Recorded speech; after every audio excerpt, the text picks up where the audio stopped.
I wasn't sure if I'd like Superman 2 because I thought the first Superman film was okay, but I didn't love it. However, I actually preferred this to the first film.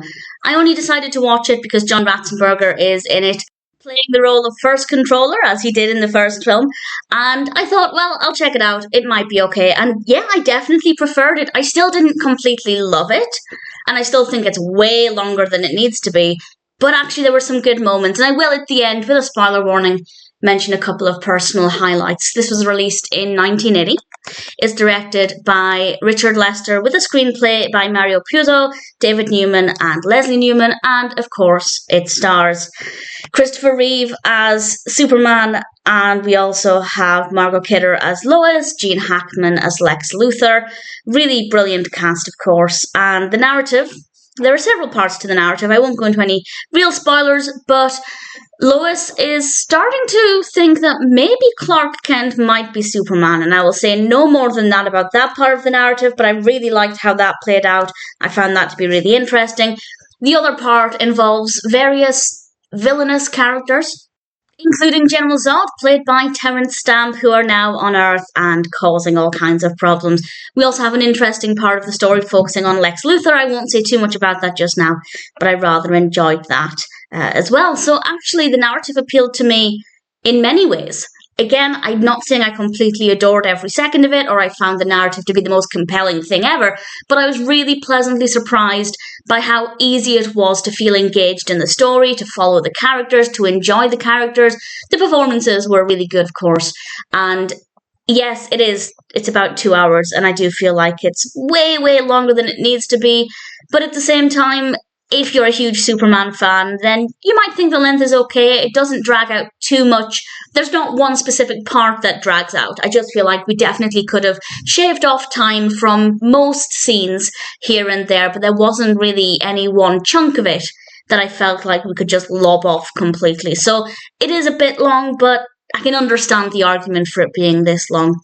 And then we have some pretty great special effects. I don't know if this is just because I was in a better mood watching this film, because I was enjoying it more, but I feel like the special effects are an improvement on the first film. I don't know if that's technically true, but it felt like that was the case. If anybody can provide any interesting insights into that, please feel free to let me know. But to me, they felt better. But again, it could just be because I was enjoying the narrative more, so I was receiving things maybe a little bit more positively than I was with the first film. We also have some gorgeous set designs across the board. I think all of the sets, we have a variety of locations, just a lot of variety, and I think that helps to keep it a bit more engaging when the length is maybe running a little bit longer than I would like. So absolutely love the sets. I will in a moment mention one specific one that I thought was fabulous.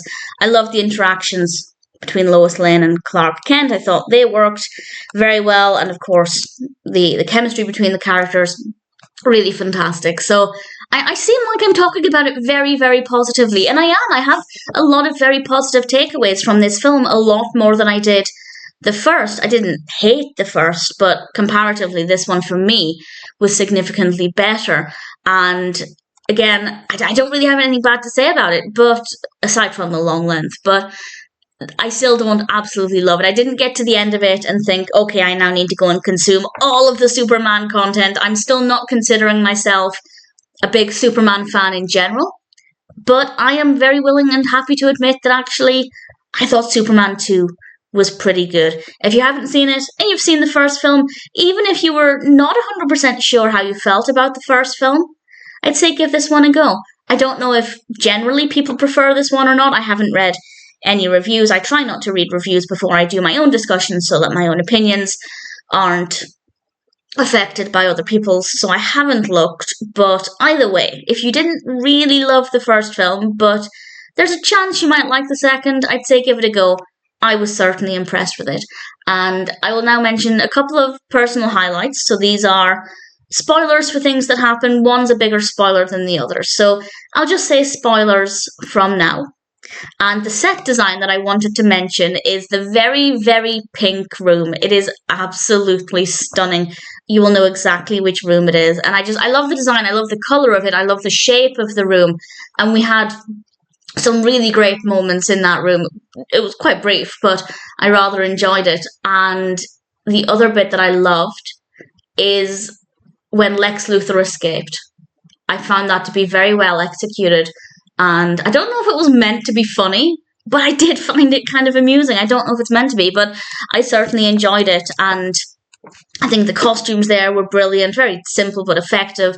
And I thought it was well done. I honestly wasn't expecting to be this positive about Superman 2. I didn't necessarily expect to hate it, but I didn't think I would connect with it that much, and I'm very pleasantly surprised. As I said, I'm not about to jump head first into a whole bunch of other Superman films. I've seen a couple of others, but there are definitely others that I haven't seen, and various TV shows and things.